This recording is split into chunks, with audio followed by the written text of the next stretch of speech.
আরে ভাই ওই দেখ, ওই মেয়েটা চুলগুলো জঙ্গলে মুরগির মতো লাগছে।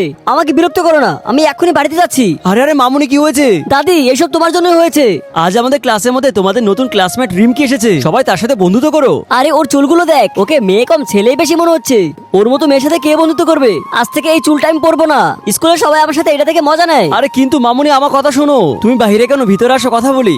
আমি রিমকির ক্লাস টিচার। ক্লাসের মধ্যে রিমকির চুল নিয়ে সবাই অনেক হাসাহাসি করে। আচ্ছা, রিমকির চুল কি আগে এমন ছিল নাকি? না, প্রথমে আমার নাতনিরও সুন্দর চুল ছিল। দাদি, আমার চুল কোথায় গেল? আমার চুল এক্ষুনি ফেরত দাও। বড় ধরনের রোগের জন্য সবগুলো চুল পড়ে যায়। এরপর আমি কয়েকদিন পর দুইটা লোককে কথা বলতে দেখেছি। ছোট ভাই দেখ তো, এই হেয়ার স্টাইলটা কেমন লাগছে? ভাই, আমিও তোমার মতো হেয়ার স্টাইল করেছি, লোকেরা সবাই আমাকে হিরো বলছে। যার পর আমিও আমার নাতনির জন্য এই হেয়ার স্টাইলটাই কিনে আনলাম। এটা তো আমার মাথায় অনেক মানিয়েছে।